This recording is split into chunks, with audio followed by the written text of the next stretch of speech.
What's going on, everybody? Thanks for stopping by my channel today. My name is Daryl, and it is a cool and rainy day here in Southern Illinois. But on Monday, we had some beautiful skies, and we got to view the solar eclipse from Totality Land. So it was beautiful.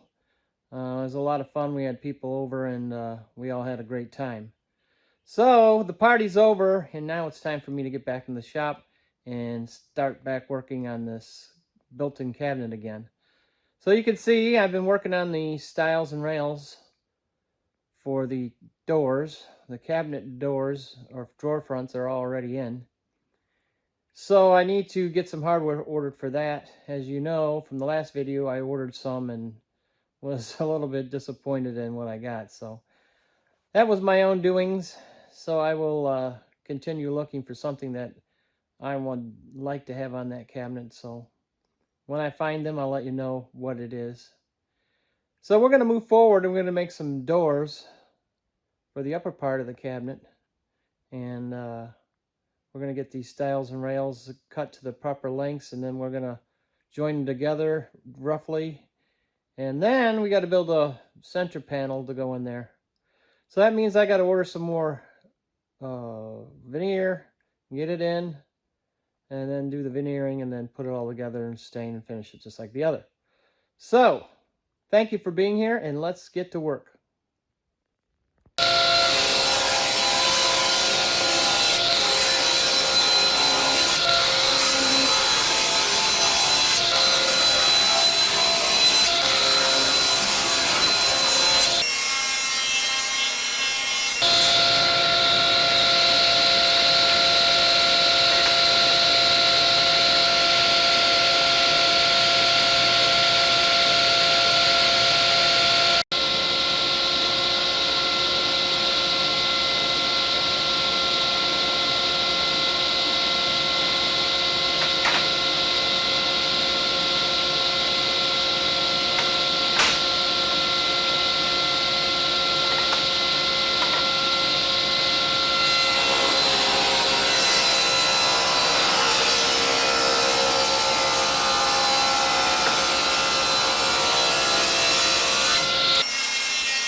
Here are the stiles and rails for the doors.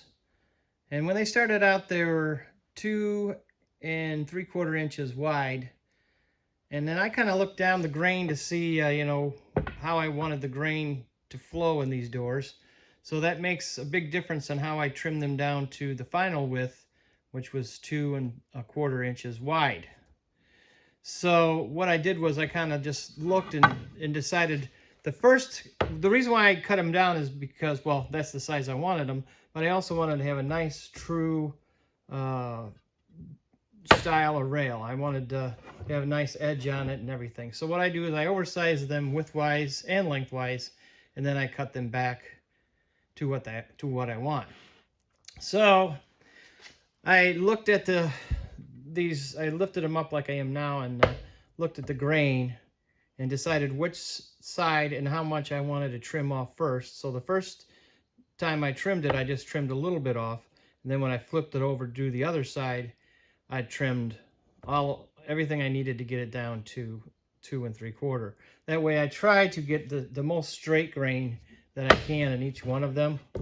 And sometimes you might have something that curves off. Well, you might want to trim that back. So the majority of the trimming, I waited to the very end. So I trimmed off a little bit to square an edge, flipped it over to the side that I wanted to trim the most off of. I hope this is all making sense.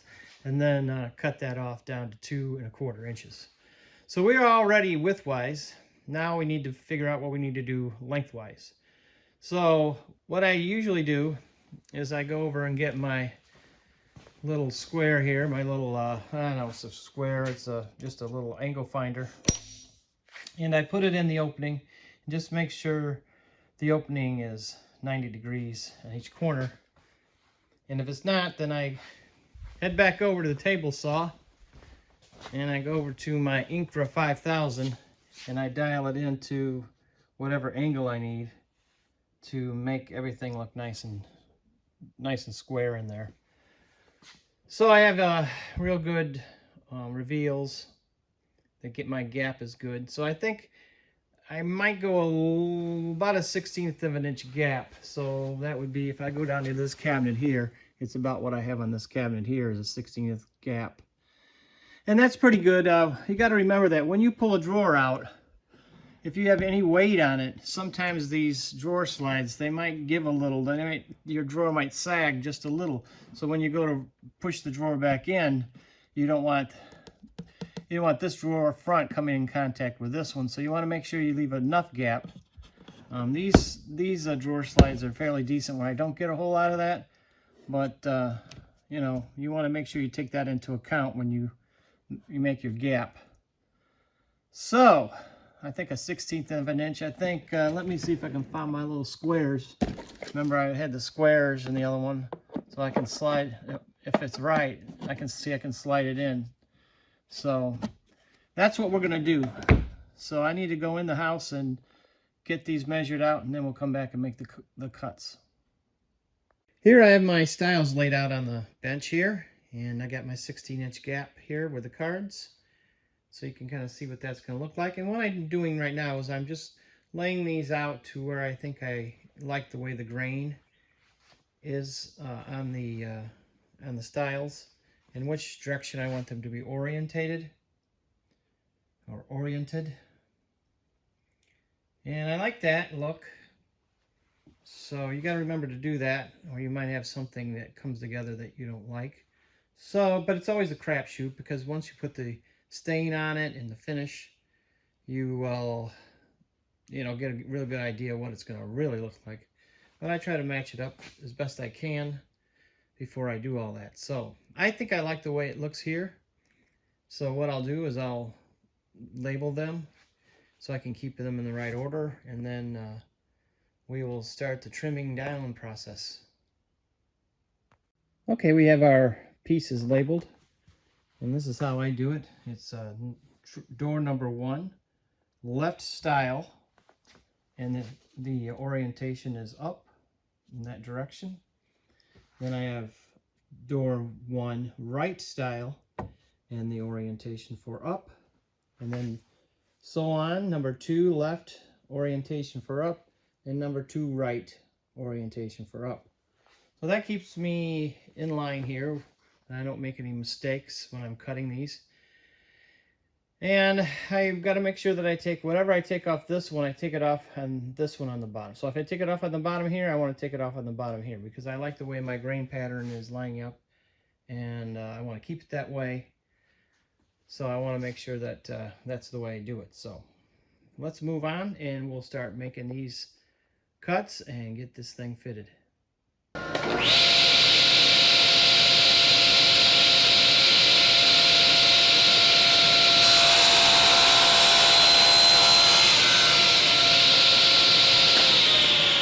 Alright, so I got this set up in here, and I used my angle finder and found out that I needed to be just a little bit off of 90, so we're at 95 degrees, or actually we're at 85 degrees. I take that back. We're at 85.5 degrees. Alright, so we're just a little off of 90, and that's fine. When you're making a cabinet like this, things move. Things that you intended to be 90 don't always turn out to be 90, and you can remember all the way back on video maybe 1, 2, 3, somewhere along there, when I first started this, we knew that our wall was out of whack, and it wasn't plumb at all. So we're trying to hide that, and we're doing a good job at that. So we want to continue that throughout the whole cabinet. So unless you put a square down there, you would never know that it's just a little bit out of plumb, that wall. So we're compensating that for that on this whole left-hand side of the cabinet. So I got this one cut at, let's see, it would be 88.5, and I think that's what that's at. Yeah. Very difficult to think about. Actually, it's 89.5. It's just off of 90. Oh, it's been a hard morning for me to get going today. But anyway, that's what this is at, and that's our bottom left of our left-hand style. So I'm going to go dry fit this in there, and if it looks good, then we'll come back and we'll cut it to length. We also have to carry this angle to the top of our style over there too. So I'm going to go double check that, and then I'll be back. Alright, one little tip here. As I said in the beginning of the video, it's a rainy day here in southern Illinois. So I'm walking back and forth between the shop and the house, and you might ask, why is that a problem? Well, I'm running a saw step, and I got a little bitty water drip right there, as you can see. So if I was to take this bad boy and cut it right here, it most likely will set off the saw stop. So you got to keep that in mind when you're running this saw, that if you're going back and forth between the house and you get some rain on your part, you need to turn it into bypass so it will not kick out on you and cost you, you know, maybe 150 bucks, 200 bucks, depending on what kind of blade you got, and ruin your day. So make sure you do that. Just a little safety tip from Daryl. Not really a safety tip, a tip for your wallet.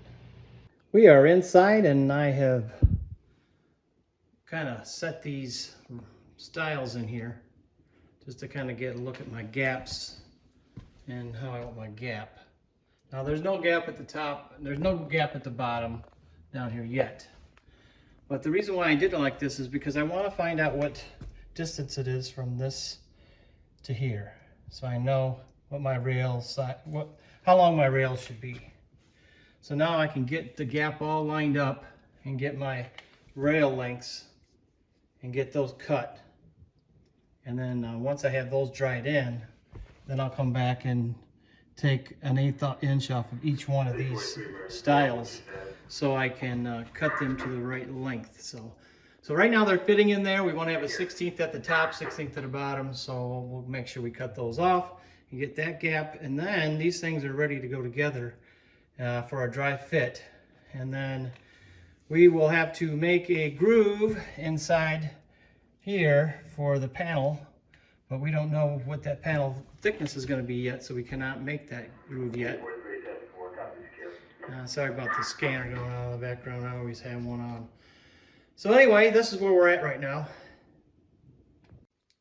All right, I have them roughed in. Let me back up a little bit. Yeah, look at that. I got them roughed in, and I'm missing my gap on the styles down here. Down here in each one of these styles, on the bottom of the door, I want a 1/16 inch gap, and at the top. And all I need to do is cut these styles down by 1/8 inch, and then I'll give me the 1/16 on the top and bottom. So I'm going to go out and do that. I'll take this apart and go do that, and then we will take all these pieces out to the shop, and we will put the dominoes in there to hold the joints together, and then we'll dry fit it all back again and just make sure it's the way I want it. And then we have to wait for our veneer to get here so we can veneer our panels. And then after that's done, then we can cut our rabbet inside the inside of this frame to accept our panels. So looking pretty good so far. I like it. I can't wait to get this part of it done. I have our drawer parts laid out here, and we're going to use the Festool domino to assemble these. So I got my domino laid out here, and I have my indication for where I want the mortise to go, offset from, you know, the overall width of this. So I have this marked 7/8 inch from the outside edge in, and that's because we have our 1/4 inch rabbet going in here, and I don't want to get near this tenon So I offset it just a little bit, so that should not be in the way for anything. So I did that for each one of these. And you know, you got to make sure you got the right parts too. You know, I've got these laid out over here. So this is door 2, so this is on the right hand side. So we just want to verify that all of our parts are number 2 parts, and they all are. So we also want to make sure that we have the B at the bottom and A at the top, and we do. So everything seems to be lined up pretty good. We got 2 left and upward, and number 2 right side and up. Number 2B bottom, up, and way up there we got number 2A and up. So everything's laid out the way it's supposed to be. So I'm gonna turn the camera off here, or use the other camera, and we will put this together, and then we'll dry fit it and see what it looks like in there, and then we'll do the other one. If everything turns out all right on this one, we'll do another one. I will not do both at the same time, because you never know, you could have some alignment problem, and if you've gone ahead and done both of them, then you got the problem in both instead of one. So let's just do one at a time, and then we'll know that we got everything right. So let's get this done.